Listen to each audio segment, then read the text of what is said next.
Good morning, Zio here, and this is attempt 2 of trying to record this because OBS doesn't want to do things properly. So we're nameless.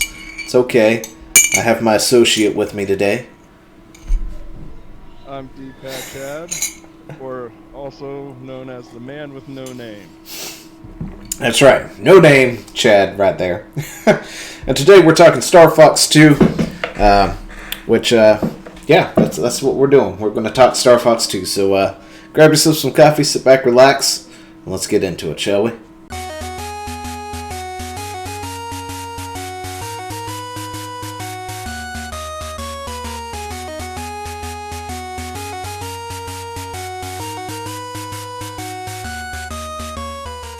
Anyway, Star Fox 2, you see it on screen. It's playing. Somebody's playing Star Fox 2. Anyway, it's an amazing game.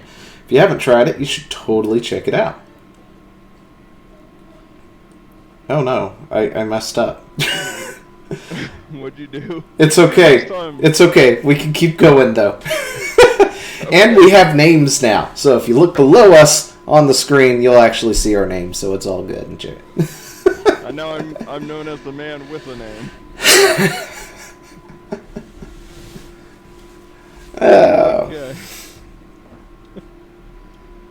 So, Star Fox 2, I didn't even know existed till I heard about it for the Switch. Didn't know it was a thing. Heard rumors about it when I was younger, but then Star Fox 64 came out and I thought that was Star Fox 2. Yeah, I think everybody thought that Star Fox 2 was Star Fox 64, to be totally honest. Yeah. I mean, I didn't hear about, or I think I vaguely remember hearing about it at some point in time in my life, but it didn't dawn on me until the Super NES Mini came out. And it was a hidden piece of content that you could unlock on there for beating Star Fox, first level on Star Fox. Which I'm like, shouldn't that be like, you beat the last level and unlock it? I mean, well, I mean, backwards. Star Fox is not exactly what I would call an easy game for a lot of people, so I guess putting it behind the first level was probably about as much as they could expect somebody to play it. I don't know, man. That game is pretty... Okay, maybe I'm just the unicorn in the room.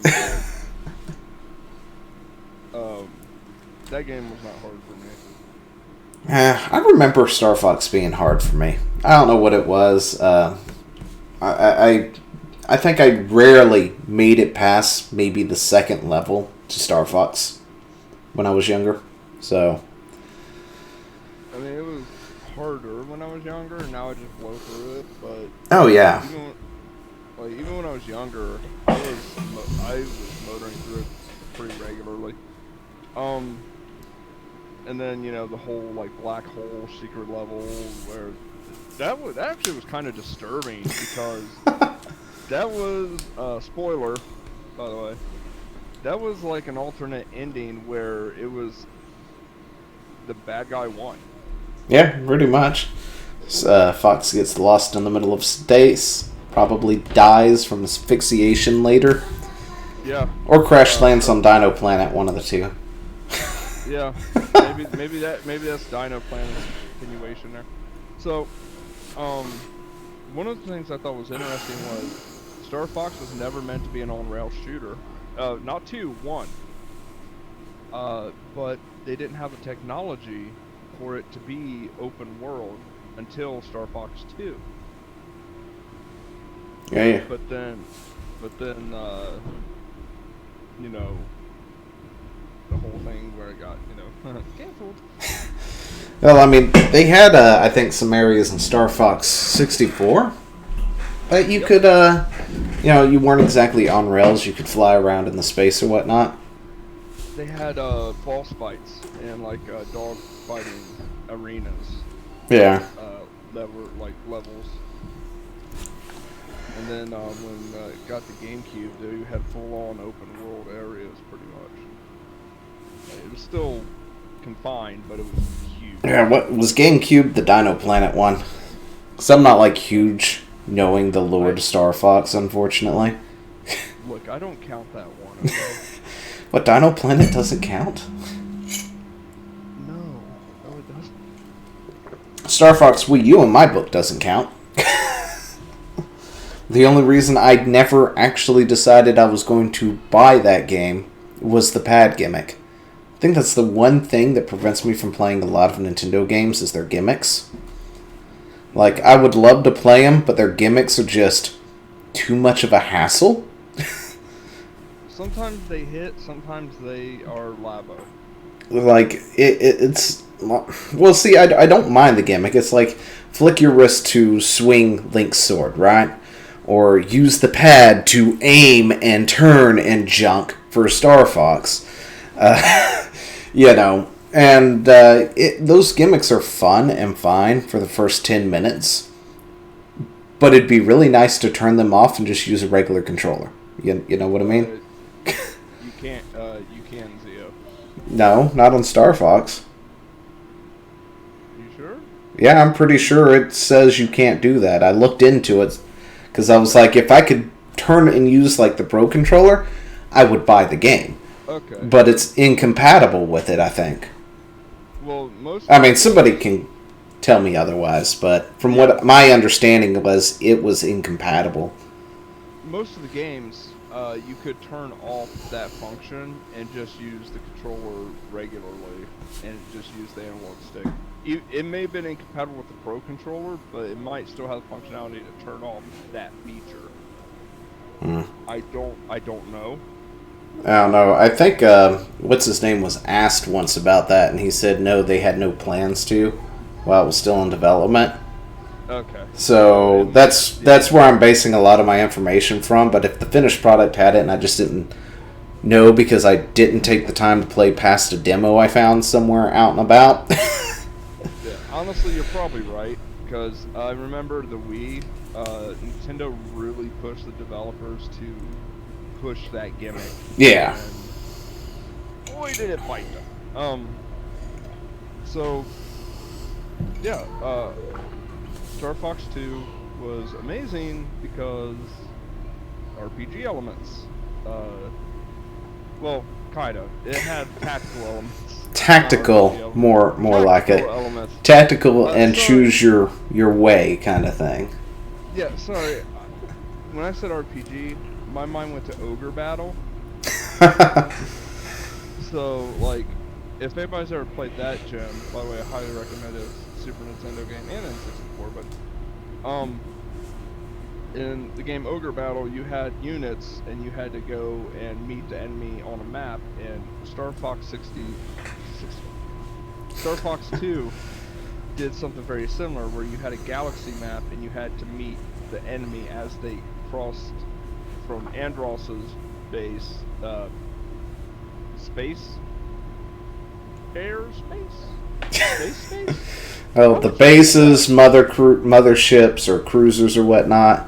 Yeah. So he took over like a majority of the system and it's just launching random things. You have to interact with like the missiles, shoot those down, shoot the fighter pilots that are heading towards Corneria, and keep Corneria alive. Which, I mean, they kind of screwed you on the bill last time, so I don't know how I feel about that. I'm just saying, I'd be like, you're paying up front this time, bitches. But let's see. We're talking. I know we went off on a tangent for like 5 minutes about Star Fox Wii U and 64 and stuff, but this video truly is about Star Fox 2 and the fact that it's just a shame that they didn't actually release this. Apparently, according to my understanding, their concerns of not wanting to release this had to do with the fact that it was seen too closely to be similar to Sega tech at the time. It was at the end of the lifespan of the Super, and of course, you were saying that Star Fox 64 was coming out for the N64. So. Okay, well, there was a couple of things that I found out. So, Turbo Racer and Star Fox 64 use the same turbo chip. Yeah. Well, Star Fox 2 was using a second version of the turbo chip called Turbo FX2. Now, this cost a lot more money to produce, and Nintendo was not too thrilled about spending money. So, on top of that, it took longer to produce, from my understanding, and that slowed production down.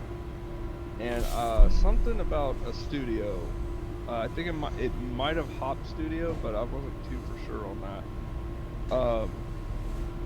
And then on top of that, by the time it got to about 95% completion, it was near the end of the SNES's life cycle. Star Fox 64 was going to be one of the flagship titles of the N64, so now you got them competing. On top of that, you had the superior graphics of the Sega Saturn and the Sony PlayStation versus the dated 3D graphics of the Turbo FX chip. They weren't really confident that it would compete well, and people would be soured on the 3D graphics of Nintendo and would be soured on the N64's capability. I disagree, because graphics do not sell a game. I hate that with a burning passion, that graphics sell a game. No. The game mechanics, the story, the passion behind a game. If graphics are the bottom of the barrel, if it was 8-bit, if it was NES graphics, but that game had an amazing story, type mechanics, I will play it. Yeah, I mean, and that's what you get in Star Fox. I think back then, graphics was a driving contributor of people playing certain games. I mean, maybe not so much these days, but I mean, like now I don't really care so much for graphics, but I think if it had good graphics, I was more willing to pick it up. But that's more of a me thing. I'm the opposite. Like, graphics never mattered. I always looked at, like, okay, how do the characters move? What game mechanics were in it? Even as a kid. Yeah, that's an interesting thing to find out. So, there was a dropped character from the game, too, that isn't in the product that we have. Oh, yeah? Yeah, named Farah Phoenix. She's apparently a character from the 1992 Star Fox comics, which was featured in Nintendo Power. Oh, yeah. She was Fox McCloud's love interest and chief test pilot. Yep. I remember that. But, you know. No, I don't. No, I don't. Oh, you know. I never read it. I didn't read. I have Nintendo comics. Power. I might actually have some of those, to be totally honest. I read all those comics. I read those like crazy. But, you know, they like to say that the whole male default thing and stuff, and they never put females in games and things. Here's another example of a game that actually had female characters you could play as, by the way, and was defaulted to whatever male thing that some people out there like to scream about. Because not only do you have, who was it, that Farah Phoenix, who was cancelled, but in the game you do have Myru and Faye. Yep. And you can play as the rest of the Fox team, so... Do you hear that, Zia? That's the sound of the goalpost being moved. Oh gosh, that's right. The icon, yeah, the icon didn't start at the character select on a female character. Yep. Yeah, they are in the back of the list after all. I can hear that goalpost scraping on the ground right now. Anyway. But anyway, yeah, which are actually pretty interesting characters. Let me see. I was trying to see if I could bring up some stats for them while I was sitting here. But each character has their own stats, which I think is pretty cool. You can select your main pilot and your co-pilot, and then you can swap between them while in the game, which is a pretty interesting thing. And each one, like, 2 people share stats, and then 2 other have slightly different stats, and then the other 2 have slightly different stats, so you're kind of like sacrificing things like shields for speed, yep, and speed for power, and things like that kind of deal. So you've got like Fox, who's more, I guess, more all-round. You know, not like super the best at anything, but has your most balanced stats. Be Fox and who else? Who else would it have been? Falco? Yeah, well, I think. Falco was more about speed, if I remember right. He had a higher speed stat. No, see, they were in. I think they were in a list like Fox, Falco, Slippy, Peppy, Myru, and Faye. And Faye and Myru had the top speed compared to the rest of the bunch. Yeah, no, I thought you meant between the two. I mean, if you were to take them and put them in Smash, it'd be a different story. Right? You know, Falco would be slightly slower than Fox, but more power, while Fox would be faster, less power. But, you know, and this... Because of the DLC. But, you know, in relation to this game, that's kind of how they had them. So you had Slippy and Peppy, who were able to take a little bit more damage, was a little bit slower, had a different special weapon or whatnot. And then Myru and Faye, who were much faster, take a little less damage, had a different special weapon that they could use. But you could mix and match these two, so you'd have like essentially two separate loadouts going. And then, of course, they had the ability to transform into Walker mode, which I think was pretty cool. And they actually put that in the, I think it was the GameCube version. I'm pretty sure it was the GameCube game where I first saw the walkers, where your character would turn into your R-Wing could land and become a mech. Yeah, I think it was. I think that's the first time I ever saw, you know, like the R tank and R walker modes. Yeah. Because I think they were two separate modes. Or, of course, I could be thinking of something else. But I remember playing a lot of multiplayer of Star Fox Dinosaur World and doing multiplayer battles with a group of my friends. Mm-hmm. So I remember the tank very, very vividly. Well, the tank was first introduced in N64. Mm-hmm. As well as, the funny thing is, not too many people know this. A lot of people probably do know this, but not as many. You could actually go on foot on N64 multiplayer if you 100% Uber unlocked everything. You actually unlocked a mode where you could go on foot on the N64 multiplayer. It was boring because you couldn't ever hit anybody. Yeah, I remember you could get knocked into that kind of mode on Dinosaur Planet too, and it was very, very ineffective compared to being in a tank or an R-Wing or something. Well, the thing was, on the N64 one, you were still going as fast as your R-Wing, but you were like, you were just like going like a Benny Hill video. Let's see.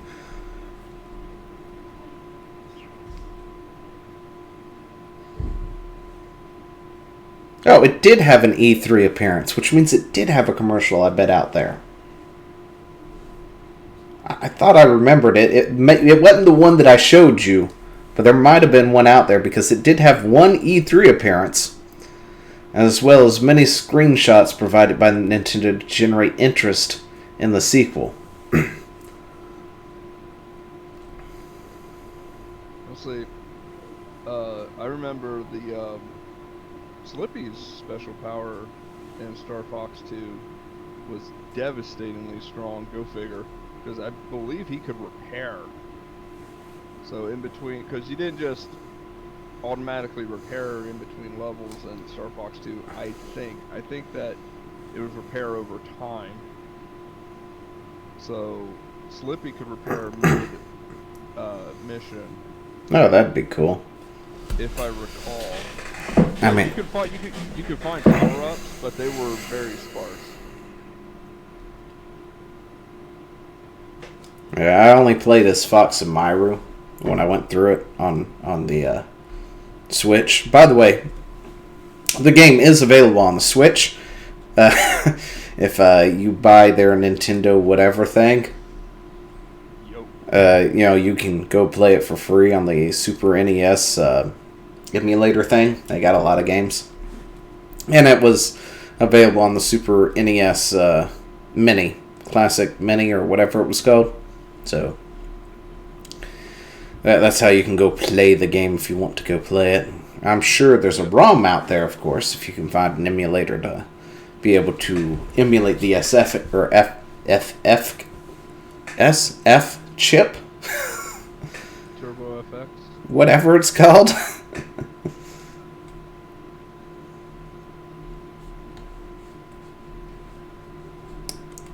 Let's see. But yeah, I think that's about all I got. So. Yeah, actually, I got a bone to pick with you. All right, pick bones. Shadowrun, really? Shadowrun, yes, I loved Shadowrun. That was an atrocity. That game was hilariously fun. You had like all those different force abilities, magic abilities. You know what was really fun? Waiting in a corridor for somebody to walk around when there was like no edge of the map, and then throwing them over the edge. It was hilarious. You know what the fun part of that game was? Turning it off. Alright, so I'm one of those weird people who like Shadowrun.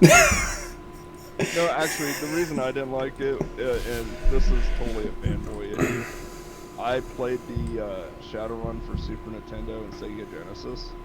Yeah. And saw the Shadowrun for Xbox coming out, and I was geeking. I was like... And then it happened. And I was like, no! Yeah, that seems to be the common consensus from what I've talked to people, because up to that point, I had never played Shadowrun before. Didn't even know it was a thing, right? Until it came out for the 360. So I played just that version of the game on the Xbox and thought it was great. I loved it. It wasn't Halo by any means, but it was a close contender in my book because of the special abilities and stuff, right? Just because it's like Halo with magic almost. Oh, yeah. At the time. Yeah, so I quite frankly enjoyed it. And then when I later in life discovered how the internet properly works and stuff and things. No, but the internet informed you of your. The internet did inform me of my misinformation on how Shadowrun was a fun game and how wrong I am on that. Actually, I'm gonna be honest. If you had fun with it, by all means, you beat them. Yeah. But for me, it was that damn tree of life bullshit. Drove me up the wall because I'm like, you're dead. Stay dead. And then like, oh, now I gotta sit here by, Mother Nature's bullshit. Yeah, speaking of Shadowrun and stuff, the things I will criticize about it is the fact that it was multiplayer only, online multiplayer. For that, had no single player, which drove me up the wall. I hated that so much. It was like, you had a winning combination here, and you couldn't take the time to flesh out a single player, so when those servers do go down, this game has lost everything. It's got no value whatsoever. Unless you want to do the VR5 training missions that they have available for you to teach you how to play multiplayer. Other than that, completely gone. There's no reason to even play this at all at that point. Yep. And that's why I say skip that and go play the Shadowrun Returns or the old ones. But the back to what this video is actually about. Star Fox 2. Star Fox 2, amazing game. Had avant-garde ideas, open world, characters that had stats, abilities, and they even said that Star Fox was the title they used to try things out for other games even, to see if it'll fly.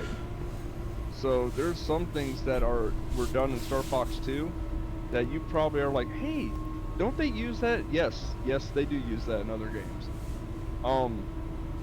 And I believe based on your performance, it has multiple endings and who's alive and dead. And I do mean dead because your character can die. It's a dark game. Yeah, I mean, you can lose the whole planet, apparently, so... And that's, like, the whole premise of the game is to prevent losing the entire planet. Well, here's the kicker. Apparently, I think... I'm not sure. You might know. I'm not... I think you can lose the whole planet and still beat the game. That I don't know about. I just know if you hit like 100%, I think it goes to a game over screen. It might, or it might have you like still continue. I can't remember.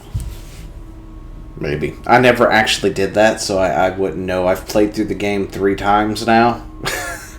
Yeah. Which, by the way, I can actually beat Star Fox now that I'm older. I learned that I could do that. I very much remember not being able to hardly get past the first stage of Star Fox 1, let alone a Star Fox 2, or Star Fox 64 or anything, but nowadays, I can actually beat that game with no problem. And for those who are wondering what's on the screen, that is Shadowrun, so yes, you can go ahead and tell me how superior this is, real quick, to Halo. But yeah, I mean, that's still awesome, though. You know, you had all those powers, like, it was like having a combination of a first-person shooter with Jedi powers, where you could push things and throw things and bring up this tree of life that heals people, and you know, it's great. Keeps the dead alive. Yeah. Oh, you have insight, teleportation and stuff. It's freaking great. Anyway. Except half of it wasn't part of the Shadowrun lore at all. No. I did go and check out to see what the other games were and was like, oh, this is nothing like the previous 2 entries.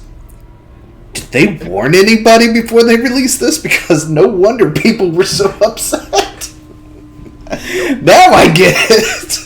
I completely understand. Here's what everybody thought. They thought we were getting a first-person shooter RPG. Something like Fallout or something. Yep. Yeah, see, that would make more sense. This is not. It's like if somebody decided to take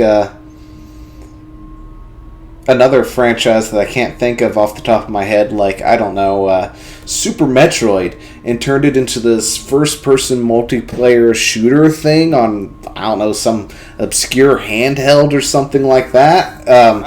It was like, this is going to be great. Not tell anybody what it really is, then you find out that, no, you're not doing the normal Metroid thing. I'll tell you what it reminds me of. Fallout 76. Fallout 76? That's what it reminds me of. Yeah, that would be a more more modern take. I was just referencing, what was it, Super Metroid Federation Hunters or something like that. Oh, it's like, who thought this was a great idea? I mean, it might have been if you actually told people that we weren't getting a real Metroid game. Yeah, so, yeah, I'll be honest with you. I'm mad at Nintendo right now because, you know, you got Star Fox 2, right? Mm-hmm. They dropped the ball on that, but let's look at some other things too. You got half a dozen franchises that have either fallen into defunct, which means, when I say defunct, I mean like they're third party, but they're either unowned or it could easily be pulled by Nintendo from the owner because the owner is like literally doesn't exist anymore. You know what I'm saying? Yeah, well, I mean, if that's your concern, wait for tomorrow's video. And, well, I mean, in relative to this video, because this video will come out then the day after that. Yeah. We'll talk all about that, to be totally honest. Unless you want to join me for that, we can wrap this up and go do that, because this has already been 30 minutes. Yeah, let's wrap it up and do that. Alrighty then. I'm excited. That's it. That's all we got for today. Leave us a comment. Don't forget to follow, like, subscribe, all that good stuff. If you haven't gone and seen D-Pad Chad yet, go down below. I know I'm pointing at him, but below him. below you. Point down. Point down. There we go. Point down! There is a description down there that has his links in his Tap My Bio, so you should go ahead, definitely take a look at that. Go ahead, follow that stuff for more Minecraft and gaming news here on Zeo Gaming. We'll see you later.